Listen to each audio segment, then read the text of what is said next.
करोड़ बार शुक्राना।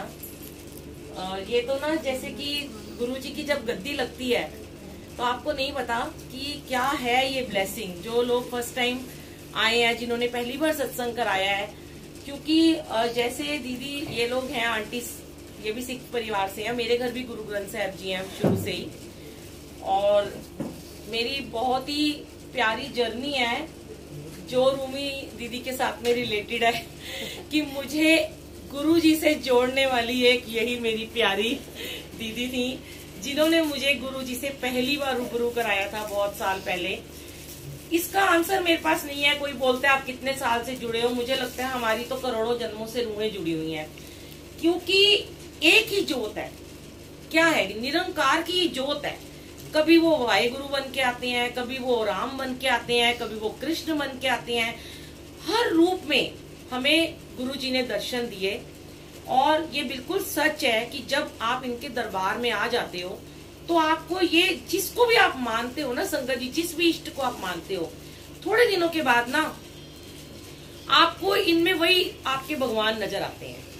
आप कृष्ण को मानते हो, आपको कृष्ण जी के दर्शन हो जाएंगे। आप वाहेगुरु को मानते हो, आपको वाहेगुरु के दर्शन। क्योंकि मुझे जो मेरी जर्नी है, मैं आपको आज थोड़ा सा शॉर्ट में बताऊंगी। मैंने, मेरा चैनल है यूट्यूब पर बुलबुल आंटी के नाम से, और मैंने उसमें डाला हुआ है बुलबुल आंटी जर्नी, बहुत बार डाला है। मैंने न्यूयॉर्क में भी सत्संग किया था जब, तो वहां भी मैंने डाला था ये वाला सत्संग। पर आज मेरे को लगता है कि ये ब्लेसिंग को थोड़ा सा यहाँ बताना बहुत जरूरी है, क्योंकि ये मेरे लिए बहुत बड़ी ब्लेसिंग है। ये जो दीदी है, इनका सैलून होता था रजौरी में, सबको पता है। और मैं बहुत छोटी होती थी, शायद 17-18 साल की थी, तो मैंने इनके सैलून में ब्यूटिशियन का कोर्स करने के लिए गई थी मैं। और उस समय की बात है, क्योंकि जब हम गुरु जी से जुड़ते हैं तो गुरु जी हमारे पूरे थॉट्स को, गुरु जी ना हमारे सारे थॉट्स चेंज करते हैं। गुरु जी सबसे पहले हमें नीवा होना सिखाते हैं। गुरु जी हमारे ईगो को काटते हैं, हमारा अहंकार को तोड़ते हैं। यही बानी में लिखा है, अभी आपने बानी सुनी है, बानी में भी यही है, नीवे नु फल लग दे। हर चीज गुरु जी ने हमें बानी से जोड़ा है। और मेरे घर तो गुरु ग्रंथ साहब जी थे ही। मैं बंगला साहब की पुजारन थी, हर शनिवार मैं सेवा में जाती थी, और बचपन से ही मैं 7 साल की उम्र से मैं गुरुद्वारे जाती हूँ। पर मुझे कभी कोई भी गुरु किसी गुरु से नहीं जोड़ सकता था संगत जी, कोई नहीं जोड़ सकता था, क्योंकि मैं कट्टर गुरु ग्रंथ साहब जी को मानती थी। और मुझे लगता था कि नहीं, मैं ना धोखा करूंगी अपने भगवान के साथ अगर मैं कहीं और चली गई। तो क्या हुआ कि जब मेरी शादी हुई, मेरे बच्चे हुए, मैं अपने बच्चों को लेके इनके पास गई। भाई देखो, उस समय ये ओनर थी, हम तो इनके स्टाफ थे। अब होता है ना कि हाँ, उस समय एक बात ही अलग होती है, तब ये भी गुरु जी से नहीं जुड़े थे। तो ये साफ, अब ये सत्संग है, इसको कोई अन्यथा ना ले कि ना यहाँ कोई किसी की बुराई है ना कोई अच्छाई है। ये दीदी हमसे उस टाइम अपना एक मेंटेन करके रखती थी रिलेशन, ज्यादा बात नहीं करते थे। पर इनको मेरी बेटियां बहुत ही पसंद आई। इन्होंने बोला ये तो बड़ी सुंदर है, छोटी तो तू मुझे ही दे दे आंचल। तो उस समय एक मजाक की बात थी, मैं बड़ी खुश हुई कि दीदी ने मुझे ऐसे बोला। उसके बाद हमें नहीं पता, मैं कई बार जाती थी, स्टाफ से मिलके आ जाती थी, और मुझे पता चला कि वो सैलून बंद हो गया है। मैं दोबारा कभी गई भी नहीं।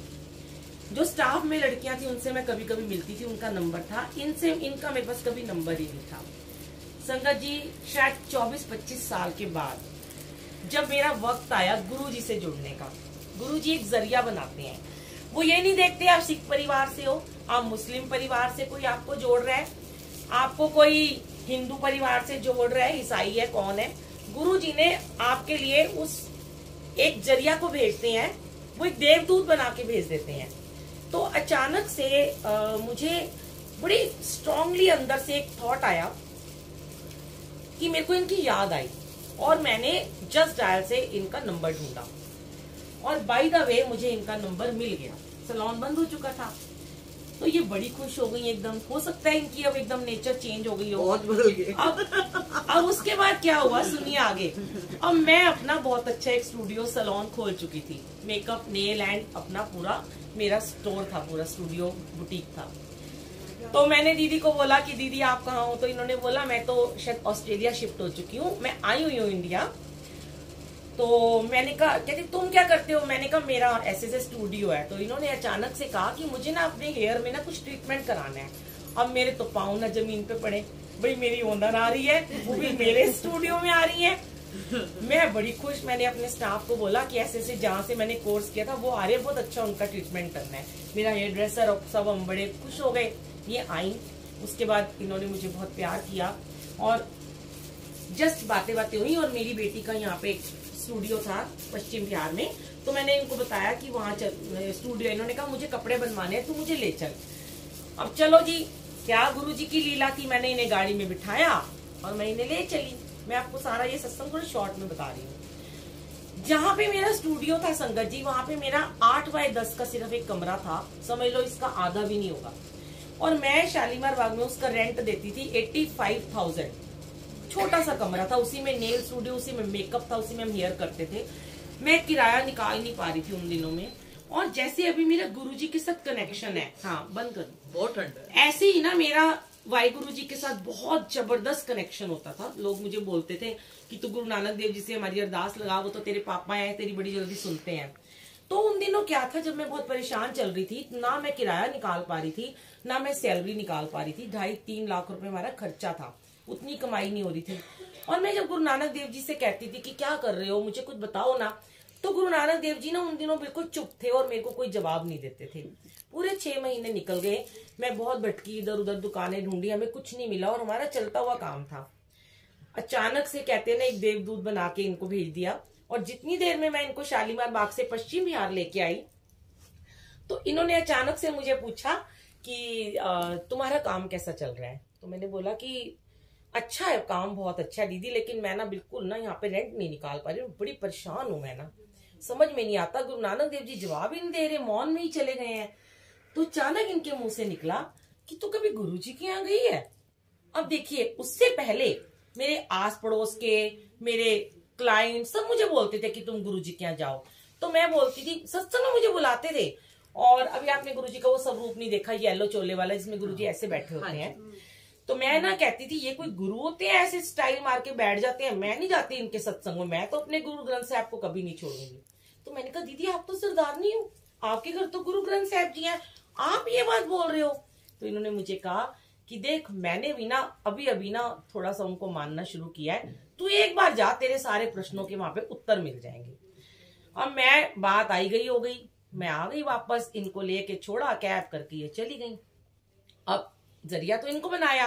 अब जैसे कहते गुरुजी ना एक अपना रूप लेके कैसे भी किसी संगत के रूप में आ जाते हैं। शायद इनकी वो सेवा थी, इन्हें ऑस्ट्रेलिया से 26 साल बाद बुलाया गया और मेरे पास भेजा गया।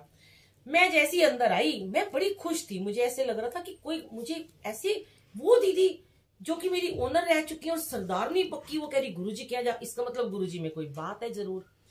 फिर ना मैं जैसी आके बैठी, तो मेरे यहाँ नेल आर्ट का लड़कियां काम करवा रही थी। तो मैंने देखा कि एक लड़की ना बोल रही है मुझे कि, मैंने अपने स्टाफ को बताना शुरू किया, अंकल ये ना जो सत्संग सुना रही हूँ ना, सत्संग सुनने वाला ज्यादा ब्लेस होता है, उसको अपने प्रश्नों के उत्तर मिलते हैं। जो हमारे इफ एंड बट होते हैं ना, हम यहाँ लेके बैठे होते हैं गुरुजी के सत्संग में, वो आंसर कहीं ना कहीं आपको आज मिलेंगे।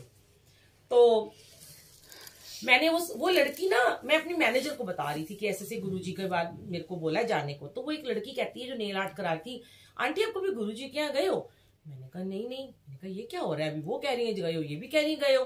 फिर उसकी सहेली भी आ गई कराने, फिर वो दोनों गुरुजी की बातें करती नहीं। अब होता ना क्यूरियोसिटी होती है, मेरे कान वहीं पे लग गए। वो दोनों कह रही है गुरुजी ऐसे करते हैं, गुरुजी ऐसे करते हैं। फिर वो मुझे कहती है आप कभी गुरुजी के यहाँ गए हो? तो हमारी एक जानकार होती थी, एक आंटी नीता थी उनका नाम था, वो मुझे हमेशा जय गुरुजी बोलती थी और मैं वाहिगुरु जी बोलती थी। तो मेरे मुंह से जय गुरुजी निकलता ही नहीं था। वो कहती कि तेरे को कभी गुरुजी के मंदिर लेके जाऊंगी। मैं कहती थी मैंने नहीं जाना। और मैंने दीदी को बोला, उस दिन थर्सडे था, मैंने कहा कब जाऊं? इन्होंने कहा तू मंडे को चल जाइयो, मैं भी आ जाऊंगी वहां से और तेरे को मत्था टिकवा दूंगी। मंडे को वहां पे समोसा प्रसाद, चाय प्रसाद मिलता है, पूरा दिन मंदिर खुला होता है। मैंने कहा अच्छा जी, पूछा और बात खत्म हो गई। अब मेरी लड़की कहती है मैनेजर कि सारे आज आपको बोल रहे हैं, आप चले ही जाओ ना मंडे को। तो मैंने कहा अच्छा। इतने में वही आंटी जो मुझे जय गुरु जी बोलती थी, उनका मुझे कॉल आ गया। वो मुझे कहती है जय गुरु जी, तो मैंने बड़े खुश होकर उनको बोला कि आपको पता है अब मैं आपके गुरुजी के यहाँ मंडे को जाऊंगी। और मेरी एक दीदी आई है ऑस्ट्रेलिया से, उन्होंने मुझे बोला है, कह रही तेरे को तो मैं 4 साल से कह रही हूँ तू नहीं जाती। मैंने कहा अब जरूर चल जाऊंगी, इतनी बात हुई है। वो मुझे कहती हैं आज वीरवार है, तू मंडे की इंतजार क्यों करती है, तू आज ही चल। और संगत जी 5 बज चुके थे शाम के, और मेरे हस्बैंड 8 बजे के बाद मुझे कहीं नहीं जाने देते थे और ना ही मुझे किसी गुरुओं के यहाँ जाने देते थे। अब मैंने कहा अभी चलूं? कहती तू आदर्श नगर से बैठ जा, मेट्रो स्टेशन से छतरपुर उतर जा, मैं तुझे वहीं मिलूंगी। मैंने कहा अच्छा जी। मैंने अपनी लड़की से बोला कि मैंने उनको कहा आंटी मैं तो स्कर्ट पहनी हुई है, लॉन्ग शर्ट पहनी है। कहती वहां तो बड़े सत्संवर के लोग आते हैं। मैंने कहा अच्छा, कि तू पहुंच जा। अब कहते ना एक मन में एक खिंचाव सा उठ रहा था कि प्रॉब्लम्स तो थी मेरी जिंदगी में, पर एक अलग ही चीज थी कि पता नहीं ऐसा कौन सा गुरु है जो मुझे बुला रहे हैं और मुझे कोई ब्लेसिंग देना चाहते हैं। मैंने अपने बेटे को फोन किया, छोटा था बहुत मेरा बेटा, कि तू पापा को मत बताइयो मैं किसी गुरुजी के यहाँ जा रही हूँ, जब मैं वापस आऊंगी तो मैं खुद बता दूंगी, और छुपा के चोरी चोरी मैं जा रही हूँ। संगत जी मैं वहां से गाड़ी वहीं खड़ी करी, मैंने अपनी ऑटो किया, आदर्श नगर गई, वहां से मैं मेट्रो में बैठ गई। अब जब मेट्रो में बैठी तो मुझे इतनी फ्रेग्रेंस आ रही फ्लावर्स की, ना वहां कोई गुलाब के फूल ना कुछ, और इधर वाला भी गुरुजी की बातें कर रहा है, इधर वाला भी गुरुजी की बातें कर रहा है, जैसे गुरुजी ने मुझे हिप्नोटाइज करके मुझे घेर लिया चारों तरफ से कि अब तो कहीं भाग नहीं सकती यहाँ से। अब मैं कहूँ ये हो क्या रहा है मेरी जिंदगी में, ये देखो तो ये गुरुजी गुरुजी, ये देखो तो सारे गुरुजी गुरुजी कर रहे हैं। चलो जी, एक दीवानगी, एक अलग ही एक कशिश थी बस जो मुझे खींच रही थी। और मैं जैसे ही मेट्रो स्टेशन पहुंची, वो आंटी पहले ही खड़ी थी। आंटी बिल्कुल आपके जैसी है, ऐसी बॉय कट उनके बाल है, उनका ही रूप दिख रहा है मुझे आप में। तो वो खड़ी हुई थी येलो सूट पहन के, हाथ पकड़ा मेरा और मेट्रो स्टेशन से नीचे उतरी। तू चुप रही हो, जैसे मैं बोलूं वैसे करी हो। हम नीचे खड़े हो गए, मैं बहुत डरी हुई थी। आप लोग बिलीव नहीं करोगे कि मेरे मुंह से वाहिगुरु वाहिगुरु निकल रहा था, और मैं गुरुजी को जानती नहीं थी। और मैं उनको ये कहती, गुरुजी अगर आप हो तो बस इतना कर, जो मांगना था ना वो तो मांग नहीं रही थी, इतना करना कि मेरे हस्बैंड मुझे कुछ ना कहेंगे, जाके डांट ना पड़े बस मुझे। जो किराया विराया जो मेरी प्रॉब्लम थी वो तो मैंने उनसे कहा ही नहीं। वो कहती है आजा यहाँ खड़ी हो, अब देख एक गाड़ी आएगी लंबी सी। मैंने कहा गाड़ी आएगी लंबी सी? कहती चुप। मैंने कहा मैं लिफ्ट नहीं ले सकती हूँ, मेरे हस्बैंड तो मुझे मार ही डालेंगे, लिफ्ट लेके जा रही है। कहती ये गुरुजी गाड़ी होती है। मैंने कहा ऐसे कौन से गुरुजी है गाड़ी लेके आएंगे, मुझे ये भी नहीं पता था गुरुजी उस टाइम चोला छोड़ चुके हैं। और मैं अपना बैठ गई, गाड़ी आई लंबी सी एक ब्लैक कलर की, मैं उसके अंदर बैठ गई। वो तो आंटी तो शुरू हो गई गुरुजी की बातें बातें बातें करनी उनसे, क्या आप कब गए आप कब गए। और सोनिया अरोड़ा जी का उसमें चल रहा, शुक्र करा गुरुजी तोड़ा शुक्र हो। मैं तो और ही पागल हो गई, ये क्या चल रहा है, इतना पॉजिटिविटी। और बस मुझे लगे कि बस आ जाए बुधवार। और मुझे बार बार ना मन में ये भी हो रहा था कि वाहिगुरु जी मुझसे नाराज मत हो जाना, आज मैं अपने इष्ट के अलावा किसी और गुरु के पास जा रही हूँ, पर मुझे आंसर चाहिए कि वही गुरु जी हैं और वही वाहिगुरु हैं, लोग जैसे कहते हैं। संगत जी जब मैं बड़े मंदिर में पहुंची तो सामने गणपति जी, अब मैं और खुश हो गई, गुरु जी दिख ही नहीं रहे यहाँ पे तो कहीं भी। आ गई तो शिव जी बैठे हैं, ओके तो मंदिर है हमारा। फिर जैसे ही हमारा नंबर नहीं अभी आया तो मुझे शिव जी के पास ही बिठा दिया, और मेरा सर भयंकर दर्द, 22 जुलाई का दिन था, गर्मी भरी हुई थी और मेरे को माइग्रेन बहुत रहता था उन दिनों में, पूरा फट रहा था मेरा सर। और जैसे ही मैंने गुरुजी के गेट के अंदर कदम रखा, वहां पे कौन सा शब्द चल रहा था, मेहरबान साहिब मेरा मेहरबान, तू काहे डोले प्राणिया तो राखेगा सिरजनार। मैं क्या, मैं तो गुरुद्वारे में आ गई हूँ, मैं तो इतनी खुश हो गई। और मैं बस एक, गुरुजी अगर आप हो तो मेरे हस्बैंड मुझे कुछ ना कहे, मेरा ये सर दर्द ठीक कर दो, ये फटा चला जा रहा है। कुछ नहीं मांग रही मैं उनसे, रो रही हूँ, आंसू बह रहे हैं, नेगेटिविटी निकल रही है, कनेक्शन हो रहा है मेरा, और मुझे लोग चुप देख रहे हैं, फक फक के मैं रो रही, चीख चीख के मैं रो रही थी वहां पे, कि मुझे पता नहीं क्यों रोना आ रहा था। फिर वो आंटी कहती है चाय आएगी, चाय प्रसाद पीना, तुम्हारा सर दर्द ठीक हो जाएगा। मैंने कहा इतनी गर्मी में चाय पिलाओगे? जैसे अभी यहाँ के बच्चे यंगस्टर जो कह रहे थे कि चाय नहीं पीते और समोसा नहीं खाते हैं, हम भी पहले ऐसे ही थे, इसीलिए हमें ज्यादा बुरा नहीं लगता। उन्हें समझाते हैं कि ये ब्लेसिंग होती है, ये मिर्चें खाना, ये जो बिटिया को आज बड़ी मिर्चें लगी हैं, बहुत मिर्च लगी, ये कर्म कटवाते हैं। मैं इसको ये बोलूं, इतनी लग रही है, हमने भी वही समोसा खाया। तो फिर उसके बाद ना मेरे पास चाय प्रसाद आया, और जैसे जैसे मैंने वो चाय पी, इतना सा कांच का गिलास था और इतनी स्वादिष्ट चाय मैंने कभी जिंदगी में नहीं पी होगी, जैसे अमृत। चाय पीते पीते मेरा पूरा सर दर्द ठीक हो गया 2 मिनट में। अब हम अंदर गए तो देखिए संगत जी, अब जब हम आप लोग जो बड़े मंदिर गए हैं, बिल्कुल सामने एंटर करते ही सामने यही वाला गुरु नानक देव जी का स्वरूप लगा हुआ। जय गुरु जी। और मैं तो निहाल हो गई कि मैं तो गुरुद्वारे में आ गई और शब्द चल रहे हैं, सामने शिव जी बैठे हैं, इधर गद्दी लगी थी। माफ करना गुरु जी, आज तो आप मेरे रोम रोम में बस चुके हो। इसके अलावा तो मेरी जिंदगी में बस अब मेरा एंड है ये कि मेरे गुरु जी मेरे एक नस नस में विराजमान है।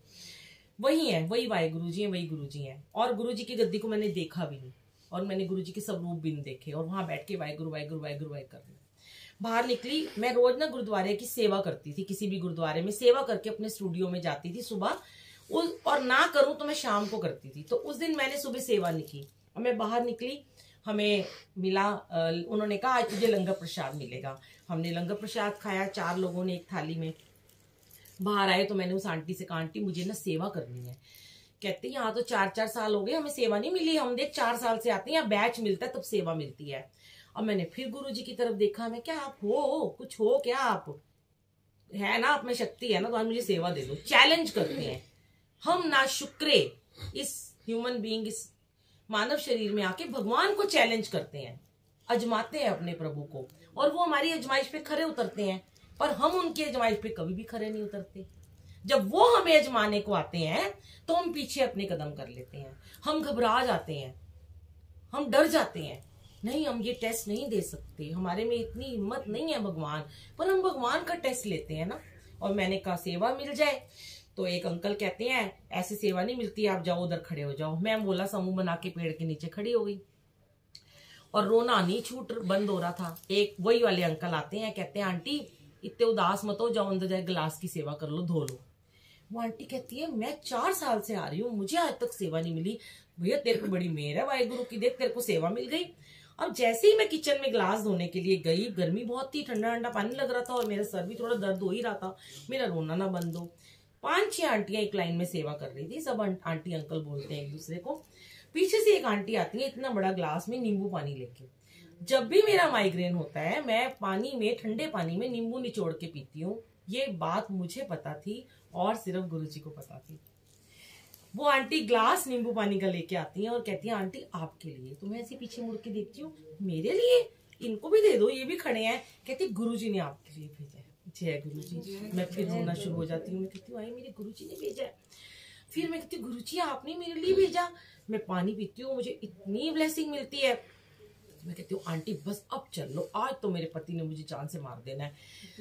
फिर कैसे कैसे वो मुझे ब्लेस कर रहे थे। जैसे शटल सेवा में हम फिर एक गाड़ी में बैठे, वो गाड़ी में एक सरदार अंकल, जैसे अंकल हैं पगड़ी वाले, और उनका बेटा गाड़ी चला रहा था। उनकी गाड़ी में हमें लिफ्ट मिली और हम मेट्रो स्टेशन तक जा रहे थे। तो वो आंटी फिर शुरू हो गई उनसे बातें करनी। मैंने कहा आंटी अब आप चुप हो जाओ, मुझे इनसे बात करने दो, मेरे को कुछ क्वेश्चन थे मेरे माइंड में। तो मैंने उनको बोला अंकल आप तो सरदार हो, आप यहाँ मंदिर में आते हो, मुझे ये बताओ, मैं आज पहली बार, मेरे घर गुरु ग्रंथ साहब जी है, मैं बंगला साहब की सेवादार हूँ, मैं यहाँ पे आई हूँ और मेरे मुंह से वाहिगुरु वाहिगुरु निकल रहा था, जय गुरु जी नहीं निकला, तो क्या गुरु जी नाराज हो जाएंगे? और अगर मैंने गलती से जय गुरु जी बोला तो क्या वाहिगुरु जी नाराज हो जाएंगे? मैं क्या करूं, मैं बड़ी कंफ्यूज हूँ। उन अंकल ने मुझे पीछे मुड़ के देखा और उन्होंने मुझे क्या बोला कि आंटी चिंता मत करो, मैं गुरु जी के टाइम की संगत हूँ और मेरे घर में गुरु ग्रंथ साहब जी हैं। मैं गुरु जी के टाइम से यहाँ पे आता हूँ, और जब गुरु जी चोले में थे तो वो मुझे कहते थे कि तू ना बंगला साहब जाना कदी ना छड्डी। मेरे आंसर मुझे मिल गए कि मैं कितनी कंफ्यूज थी। उन्होंने कहा वाहे गुरु और गुरु जी एक ही जोत है। फिर उन अंकल ने, बुजुर्ग थे वो सरदार जी, उन्होंने कहा जड़े 10 गुरु साडे आए ने सिखा कौम दे अंदर, ये उनके शब्द थे। 10 गुरुआं दे बाद कोई नहीं आया। ए जड़े गुरु जी आए ने, ए गुरु नानक दा रूप बन के आए ने। जिमें हर किसी को कहते ना, जैसे आप रिंकू जी के शब्द सुनते हो, चौथे वो गुरु अर्जन देव जी, हरकिशन जी, फिर वो साथ में कहते हैं धन गुरु नानक। उन्होंने कहा ये धन गुरु नानक ही है। फिर मैं, अभी मेरा सत्संग खत्म नहीं हुआ, अभी आपको इसका सस्पेंस मैं बताती हूँ क्या हुआ। मैं ऐसे करके घर पहुंची और 11:15 मैं मेट्रो स्टेशन पीतमपुरा पहुंची। मेरा बेटा मुझे लेने आया और मैंने कहा भाई मेरे हस्बैंड मुझे कुछ ना कहे। मुझे छोटा सा गुरुजी का स्वरूप और चरण मिले थे। मैं आई, अंदर आई डरते डरते, और मेरे हस्बैंड ने ऐसे हल्के से आंख खोल के बोला आ गई। मैंने उनको बता दिया था फोन पे मैं कहाँ गई हूँ। मैंने कहा हाँ, और वो सो गए, उन्होंने मुझे कुछ नहीं कहा। मैं अंदर गई, मैंने स्वरूप रखा अपने मंदिर में, वहीं गुरु ग्रंथ साहब जी थे वहां पे रख दिया। उस दिन मुझे बड़ी अच्छी नींद आई, बहुत सुकून की मुझे नींद आई, जैसे मैं किसी दिव्य एक स्वर्ग में होके आई हूं। मैं एक स्वर्ग जैसी जगह पे होके आई हूँ जो मैंने सपनों में शायद कभी देखी होगी। फिर ना मैं जब सुबह सो के उठी तो मैंने सुबह उठते ही अपने हस्बैंड को पूरी इनकी और सबकी कहानी सुनाई कि मेरे साथ क्या क्या हुआ। वो कहते हैं तू तो जहां जाती है ना वहीं की हो जाती है, तो बड़ी जल्दी इंप्रेस हो जाती है, कौन कौन से गुरुओं से इंप्रेस हो जाती है। मैंने बोला आज मैं इन्हें कुछ नहीं बोलूंगी। अब संगत जी नेक्स्ट डे मैं अपने स्टूडियो गई, मैं बड़ी पॉजिटिव थी। रात को जब मैं घर आई तो मैंने गुरुजी से मैं पूरा दिन बातें करती थी उस दिन। मैंने कहा आप पता नहीं आप क्या शक्ति है, आपने तो मुझे दीवाना बना दिया है, मेरा तो मन ही नहीं कर रहा, मेरा टिक ही नहीं रहे मेरे पैर, मेरा दिल कर रहा मैं फिर मंदिर आ जाऊं।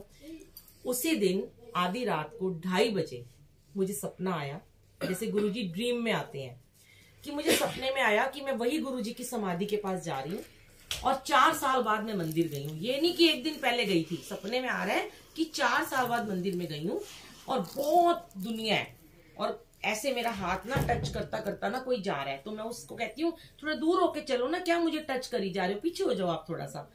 तो एकदम से मैं देखती हूँ स्वप्न में ही कि सारा समाधि खाली हो गई है, कोई नहीं है और मैं अकेली हूँ उस समाधि में और गुरु नानक देव जी खड़े हैं। मैं सारी जिंदगी गुरु नानक देव जी को कहती थी मुझे कभी सपने में आ जाओ, इतनी बड़ी हो गई हूँ, कभी तो मुझे दर्शन दे दो।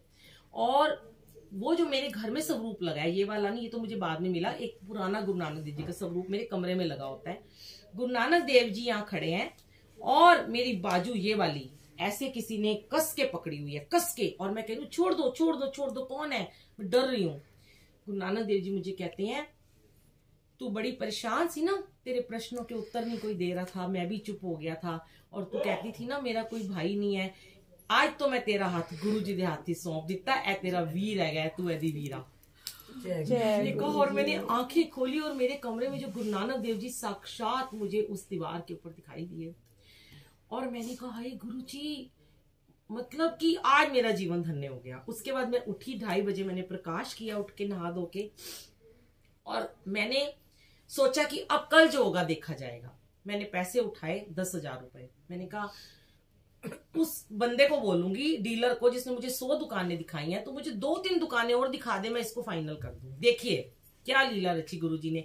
हम यहाँ आते हैं मांगने, ये तो मांगने ही नहीं देते, पहले ही आपकी इच्छा पूरी कर देते हैं। मांगना तो है ही नहीं है ना, इनसे इनकी बात को बस मानना है, इनको भी नहीं मानना। इन्होंने बड़े मंदिर के दरवाजे एक ओंकार की पहली पौड़ी से खुलते हैं संगत जी। दरवाजा जब गेट खुलता है एक ओंकार की पहली पौड़ी चलती है, दरवाजे बंद होते हैं ओम नमो शिवाय से। गुरु जी ने तो अपने आप को पीछे रखा हमेशा, उन्होंने गुरु नानक देव जी को और शिव जी को आगे रखा, वो बीच में कहीं दिखाई नहीं आपको देंगे। और सपने में भी उन्होंने मुझे गुरु नानक देव जी के दर्शन कराए, खुद वो बाद में आए थे। उसके बाद मैंने कहा डीलर को बोला आज तो मुझे दुकान कोई भी दिखा दे, 2-3 और दिखा दे, आज मैंने फाइनल करनी है। कहता है मैम मैं तो थक गया, 100 दुकानें दिखाई हैं, कोई 60,000, कोई 1 लाख, कोई 1.25 लाख। हमने फोर्टिस हॉस्पिटल के बाद एक शॉप देखी थी, 100 गज की लंबी सी दुकान थी। मैंने कहा एक बार और दिखा दो भैया, बुरा ना मानो तो। वो मुझे वहां पे ले गया, उसमें वॉशरूम भी था। हमारी जो शॉप थी जिसका 85,000 संगत जी रेंट जाता था और इतनी सी बस वो दुकान थी। जब वो वहां लेके गया तो मैंने बोला भैया ये तो दुकान मैंने ध्यान से देखी नहीं, आज तो ये मुझे बड़ी अच्छी लग रही है, इतनी लंबी, मेरा यहाँ बुटीक भी खुल जाएगा, यहाँ मेकअप, यहाँ नेल, आगे नेल, पीछे वैक्सिंग वुक्सिंग, सारा हमारा तो सलोन ही बन जाएगा। तो मैंने कहा भैया इसका किराया कितना है? अब संगत जी असली ब्लेसिंग सुनिए, 8x10 की दुकान का किराया था 85,000 रुपए, 125 गज की दुकान मुझे मिल गई सिर्फ 25,000 रुपए में। जय जय गुरु जी, शुक्राना मेरे गुरु जी। बिन मांगे सब कुछ दिए जा रहे हो, कृपा पे कृपा तुम किए जा रहे हो, बिन बोले या सब की जानदा। मैंने तो मांगा भी नहीं था, मैं धन्य हो गई। मैंने अपने अंकल को बुलाया और जो डीलर था 10,000 उसे दिए, वो भी इनका दोस्त निकल आया, कहता ये भी मत दो, रख लो, आप तो मेरे दोस्त हो। 4 दिन में हमने उसमें पैसे लगा के 5 दिन में उसको रेनोवेट किए हुए था, थोड़ा बहुत काम कुम कराया हमने, वो कर दिया। अब उसके बाद अचानक उसी हफ्ते में मुझे गुरुजी ने डुगरी बुला लिया। कोई कहाँ जा पाता है, और जो आता, दीदी ने मुझे वो स्वरूप दिया था, ब्लैक एंड व्हाइट इन्होंने एक स्वरूप दिया था, और वो स्वरूप आज यूएस में है, मेरी डॉटर के घर में है। वो स्वरूप इन्होंने मुझे दिया, मैंने वो लगाया, शुक्राना चलाती थी दिन में 100 बारी। जो आता उसको गुरुजी के मंदिर लेके चल भाई, मेरा यही काम बन गया। अब शनिवार भी जा रही हूँ, सोमवार भी जा रही हूँ, शुक्रवार भी जा रही हूँ, वीरवार भी जा रही हूँ, मेट्रो में चुप चुप के बहाने बना बना के काम धंधे छोड़ के, और चुपचाप निकल जाती थी और आ जाती थी वापस, इनको नहीं बताती थी। मंडे आया, पहला मंडे जब आया था तो अपने हस्बैंड को लेके गई, उन्होंने कहा भाई अच्छा तो बहुत लगा पर बड़ा दूर है, मैं दोबारा नहीं जाऊंगा। ठीक है, डुगरी ले गए गुरुजी, मेरे स्टूडियो में सत्संग भी करवा दिया गया। जब गुरुजी, सत्संग शेयर इसलिए मैं कर रही हूँ आपको, जब आप उनसे इनसे जुड़ते हो ना, ये आपको पहली बार बहुत ज्यादा ब्लेसिंग देते हैं, पर फिर आपका टफ एग्जाम शुरू हो जाते हैं। 1.5 महीना 22 जुलाई से लेके 15 सितंबर तक इन्होंने मुझे इतना इतना इतना ब्लेस किया कि मेरी हर बात मेरी पूरी होने लगी, लहरें वहरें हो गई, मेरे काम में बरकत हो गई, सब कुछ मेरा ठीक हो गया। लेकिन इन्हें पता था मेरी स्पिरिचुअल जर्नी कहाँ जानी है, ये इन्होंने डिसाइड किया हुआ था, और ये मुझे नींबू की तरह निचोड़ रहे थे, आज भी निचोड़ रहे हैं। पर आज इन्होंने जो मुझे दिया है रुतबा, वो कोई नहीं दे सकता। मेरे हस्बैंड को 15 सितंबर को वेंटिलेटर पे डाल दिया गया जयपुर गोल्डन में, और उसके बाद मेरी परीक्षा शुरू हुई। सारे परिवार वाले, सारे फ्रेंड सर्कल मेरे खिलाफ हो गए। वाई गुरु नु मंदी सी ना, होर गुरु बदल ले, हुण तो तेरे नाल चेंज होना ही सी, नया गुरु बना लिया, अब तो तेरे साथ होना ही था, तो तेरा पति गया और बना गुरु। अब मैं रात को रोज उस स्वरूप को लेके बैठ जाती और कहती, गुरुजी आपने कहा था ना मुझे, अगर मेरे हस्बैंड को कुछ हो गया, लाज आपकी जाएगी, मेरी नहीं जाएगी। और मैंने सुना है कि यहाँ पे बड़े लोग ना सच समर के आते हैं, मैं व्हाइट कपड़ों में नहीं आना चाहती आपके पास, आपको इनको ठीक करना ही पड़ेगा। और मेरा बेटा, वो आईसीयू में थे, छोटा सा था मेरा बेटा, उसने सुना ही था, वो मेरी किसी लड़की को लेके, मेड को लेके मेट्रो से बड़े मंदिर गया, अकेला जल प्रसाद रो रो के मांग के लाया सेवादारों से। पापा को जाके आईसीयू में उसने चुपचाप वो जल प्रसाद पिला दिया। मेरे हस्बैंड का बीपी हो गया था संगत जी 40/60, और डॉक्टर ने बिल्कुल जवाब दे दिया था। उसी रात उनका बीपी हो गया 80/100, और गुरुजी ने उनको न्यू लाइफ ब्लेस की। इतना ब्लेस किया, सबके मुंह बंद करवाए, कि गुरुजी चाहते थे, गुरुजी देख रहे थे मुझे कि मैं कितनी डगमगाती हूँ, क्योंकि मैं तो बचपन से वाहे गुरु मेरे पापा हैं। फिर मैं अपने रिश्तेदारों को क्या समझाती, तब तो मुझे पता नहीं था कि आर्ग्यूमेंट नहीं करते। आज तो समझ आ गया, कोई कुछ भी तुम्हें बोले चुप रहो। उस टाइम मैं लोगों को बताती थी कि ये मेरे पापा हैं, मेरे वीर जी हैं। अगर मेरे बाप के बाद मेरी जिंदगी में भाई आया तो मैंने अपने बाप को छोड़ नहीं दिया। तुम क्यों ऐसा सोच रहे हो कि मैंने उन्हें छोड़ दिया? वो तो मेरे पिता हमेशा रहेंगे ना। मेरी लाइफ में एक और रिश्ता ऐड ऑन हो गया। मुझे मेरे गुरु ने नहीं कहा तू उनको छोड़ दे। फिर इन्होंने मेरे को धीरे धीरे गुरबानी से जोड़ा, सेवा से जोड़ा, जो मेरी गुरबानी छूट रही थी, अमृत वेले से जोड़ा, जो मेरे अमृत वेले छूट गए थे। आज की डेट में रोज डेली अमृत वेला गुरुजी मेरे से लेते हैं, लाइव सेवा लेते हैं। सुबह 1.5 साल से लाइव कर रही हूं मैं, चाहे मैं रात को जगराते से आऊं, चाहे मैं रात को 4 बजे शादी से आऊं, मुझे 4:30 उठ के अपना लाइव चलाना है अमृत वेला, और सिर्फ शब्द गुरबानी। ये सारा दीदी ने आते ही मुझे पता है अभी क्या बात बोली, जरा इन्होंने मुझे क्या बोला, अपनी इनको फ्रेंड को बोला कि मैंने कहा इन्होंने मुझे जोड़ा।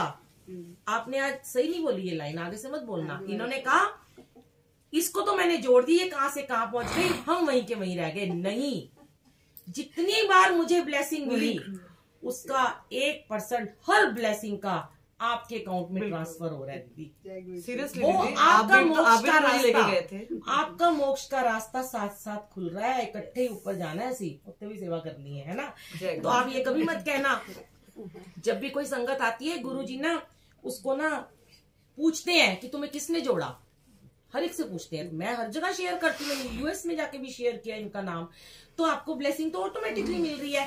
आपके सर्कमस्टांसिस अलग होंगे, आप दिल से तो मान रहे हो ना। आप हो सकता है आप ज्यादा शो नहीं कर पा रहे हो, आपकी फैमिली कैसी है। हमें गुरुजी ने ये सेवा लगा दी है कि हम बैठे और सत्संग करें और लोगों को सुनाएं, उनकी महिमा सुनाएं, हमारी शायद ऐसे कर्म कटने होंगे, पर यही कहना चाहूंगी, ज्यादा टाइम हो गया मेरी जर्नी बताते हुए, बहुत लंबी है, फिर कभी बताऊंगी। इनके दरबार में आके ना ये जो आपको प्रसाद मिलता है, सबसे बड़ी बात है, सारी ब्लेसिंग ना इन 2 चीजों में है। एक शब्द गुरबानी में है और एक आपका इनके लंगर प्रसाद और जल प्रसाद चाय है। यही 2 चीजें हैं जो आपको इनकी माननी है। और जब भी सत्संग में बैठो चुप रहना है, डिसिप्लिन में रहना है, साइलेंट रहना होता है, फोन का यूज नहीं करना होता। यहाँ पे आपको मिर्चें मिले, मेरे तो इतने सत्संग हैं, 710 सत्संग में डाल चुकी हूँ यूट्यूब पे अभी तक। आप सुनिएगा, मैं जब गुरुजी के पास गई थी, बीमारियों की भरी हुई पोटली लेके गई थी। कौन सी ऐसी बीमारी नहीं थी जो ये घुटने ऐसे बैठे हूं, मैं बैठ नहीं सकती थी। ये जो आप लोग ऊपर सोफे ढूंढते हो ना, मैं कोने ढूंढती थी, मुझे कहीं टांग लंबी करने का मौका मिल जाए। माइग्रेन, सर्वाइकल, अल्सर, एसिडिटी, जलन होती थी। गुरुजी ने मुझे मिर्चें खिला खिला के मेरी एसिडिटी दूर की, मेरा माइग्रेन ठीक किया। मुझे गर्मी में खड़ा करके ना गांव गांव में सेवा करने भेज दिया, स्लम एरिया में भेजिए, पंखे भी नहीं चलते होते थे यार। मैं अपने घर में पूछो, सबसे सर्दियों में भी, अभी मेरे घर एसी चलना शुरू हो गया है, मैं 1 मिनट में एसी के बिना नहीं रहती हूँ। पर जब सेवा में खड़ा करते हैं तो ऐसी जगह भेजते हैं पंखे भी नहीं होते, मक्खियां मिनमिना रही होती है, वहां सेवा करवाते हैं और कर्म कटवाते हैं। अपने मंदिर बुला बुला के, प्रसाद खिला खिला के, मिर्चें खिला खिला के मुझे ठीक किया। मैं हर एक दिन छोड़ के 2 इंजेक्शन लगवाती थी, एक इधर हिप पे, एक इधर, कभी कभी तीसरा वेन में लगता था। गोलियां खाती थी दिन रात। आज इतने सालों में कोई मेडिसिन नहीं, कोई इंजेक्शन नहीं है। 8-8 घंटे खड़े होके सेवा लेते हैं, बिठाते भी हैं, 2-2, 3-3 सत्संग भी दिन में करवाते हैं। कभी अमृतसर, कभी वहां, कभी जयपुर, कभी जलंधर, जहां जहां भेजते हैं, कभी भोपाल, कभी जहां भी वो भेजते हैं हम चले जाते हैं। हमें नहीं पता हमें कौन बुला रहा है, हमें बिल्कुल नहीं पता तो हम किस महल में जा रहे हैं, किस झोपड़ी में जा रहे हैं। ये इनकी माया। इन्होंने कर्म कटवाने के लिए आपको यहाँ बिठाया है। ये सारा सत्संग जो आप सुन रहे हो ना, मैं तो सुनाती हूँ हर बारी, मेरा तो काम है बोलना और सुना के चले जाना, पर आप लोग जो सुन रहे हो, आपको कितने आंसर आज मिलेंगे आपको पता ही नहीं। इससे क्या, हम क्यों है, पहले शुरू में पता है मुझे क्या कहते थे, मेरे बच्चे कहते थे, मेरे हस्बैंड कहते थे, तू क्या गुरुजी की रिप्रेजेंटेटिव है, उनको हर वक्त रिप्रेजेंट करती रहती है। और मुझे संगत भी बोल देती थी, आपको गुरुजी पैसे देते हैं क्या, आप इतना बोलते हो यूट्यूब पे। मैं कहती थी हाँ मुझे तो बहुत पैसे देते हो, और पैसा तो मैंने कभी मांगा ही नहीं था। पर हाँ, हमारे पे भी बहुत बुरा टाइम आया, हम यूं थे, कुछ नहीं था, सब खत्म हो गया था। एक बार बहुत अच्छा था, एक बार सब डाउन हो गया। फिर गुरुजी के साथ धीरे धीरे, ऐसे नहीं होता कि आप गुरुजी से मिले तो आपको लहरे फहरे और पैसा देना शुरू, नो। सबसे पहले गुरुजी आपको हेल्थ देते हैं, हेल्थ बख्शते हैं। अब हेल्थ अच्छी होगी तभी तो काम कर सकोगे, पैसे कमा सकोगे।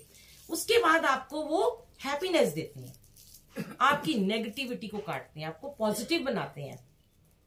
पैसा तो वो सबसे लास्ट में देते हैं संगत जी। पहले तो हमारा मेन होता है, हमारा उनके साथ कनेक्शन कैसा होना चाहिए। बड़े लोग मुझे पूछते हैं हमारा कनेक्शन ही नहीं होता गुरुजी से, हम अमृत वेला भी करते हैं, कैसे होगा। मैं तो यहाँ पीछे बैठ के कोने में सबको देखती रहती हूँ। मेरे वहां ना मियाँ वाली में सबने मेरा नाम प्रिंसिपल डाला हुआ है, क्योंकि वो बैठी होती हूँ, देख रही होती हूँ। कनेक्शन कैसे होगा, थोड़ी थोड़ी देर में मोबाइल उठाते हैं, व्हाट्सएप तो नहीं आया, थोड़ी थोड़ी देर में ऐसे करके देखते रहते हैं, ना हो तो वॉशरूम में जाके मोबाइल चेक कर लेंगे। भाई इसको तो छोड़ो, दुश्मन को अपने, यहाँ आए हो ना, लाइटें क्यों ऑफ कर देते हैं।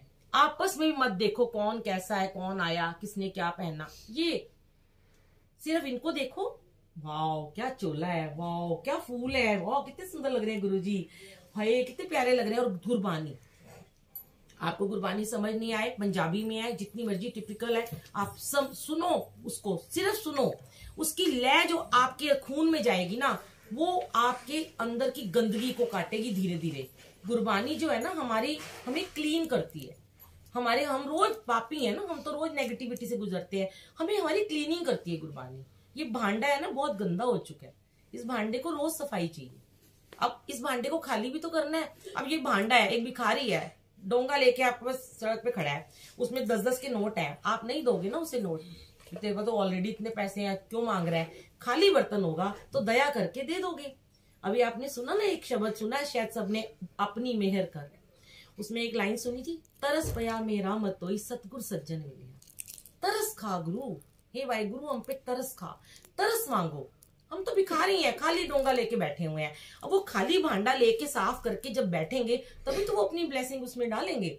अगर हमारे अंदर, हमारे उस भांडे में पहले ही सब कुछ भरा हुआ है, पैसे की यहां बात फिर नहीं हो रही है। ईगो, निंदा चुगली, सबसे बड़ी दुश्मन निंदा चुगली। संगत में ही मैंने देखा है, जरा सा मैं किसी को टोक दूं, 2 बारी फोन मत यूज करो, बाहर जाऊंगी 2 मिनट निंदा चुगली शुरू कर देते हैं। कर लो भाई, मेरे तो कर्म ही काट रहे हो आप, है ना भाई। मैं तो आप, मेरे तो सेवा है, मैं तो बोलूंगी कि तुमने फोन का नहीं यूज करना। निंदा चुगली, अहम, प्रतिस्पर्धा, द्वेष भावना, ये सब छोड़ना पड़ता है। वो भांडा तब खाली होगा, उसमें क्या डालना है? दया, क्षमा, सबसे बड़ा क्षमादान। क्षमा कर दिया आपने सबको, आपके सारे कर्म कट जाएंगे। तो बस यही लास्ट में आपको मैं बोलूंगी। फिर कभी दीदी के साथ मौका मिला तो फिर यूएस में दीदी जाएंगी, फिर दोबारा जाके वहां सत्संग करेंगे, नहीं तो ये मेरे घर आएंगे। अभी सबसे बड़ी बात है, यहाँ से एक चीज आप लेके जाना कि अगर आपका कोई भी दुश्मन है जिंदगी में जिसने आपको कभी हर्ट किया हो, चाहे वो पति है, चाहे सास है, चाहे फ्रेंड है, चाहे पड़ोसन है, चाहे दरानी जेठानी है, कोई किसी ने आपको कभी बुरा भला कह दिया हो, आपके मन में कोई बात है उसके लिए कि हाँ वो मैं इससे कभी बात नहीं करना चाहती हूँ, तो आज इस दरबार में बैठ के ना आंख बंद करके सिर्फ 30 सेकंड के लिए ना गुरुजी को इतना कहना, गुरुजी जो भी मेरा दुश्मन है, जिसने मेरे साथ बहुत बुरा किया, जिसको मैं लेके आज तक बैठी हूँ इतने सालों से, आप उसको क्षमा कर दो, मेरी तरफ से उसे ब्लेस कर दो। मैं कहती हूँ आपको जाते ही घर में गुड न्यूज मिलेगी, आजमा के देख लेना। फिर हम इन्हें आजमाते हैं ना, मिलेगी, पक्का मिलेगी, पर माफ कर देना दिल से। और सबसे बड़ी बात, अगर चाहो तो तुरंत उसे मैसेज या व्हाट्सएप या फोन करना, देखना कितना ब्लेस करेंगे आपको गुरुजी। ये सिखाया इन्होंने, क्षमादान। बस क्षमा करना सीख लो, वारे न्यारे आपके। जय गुरुजी, शुक्राना गुरुजी।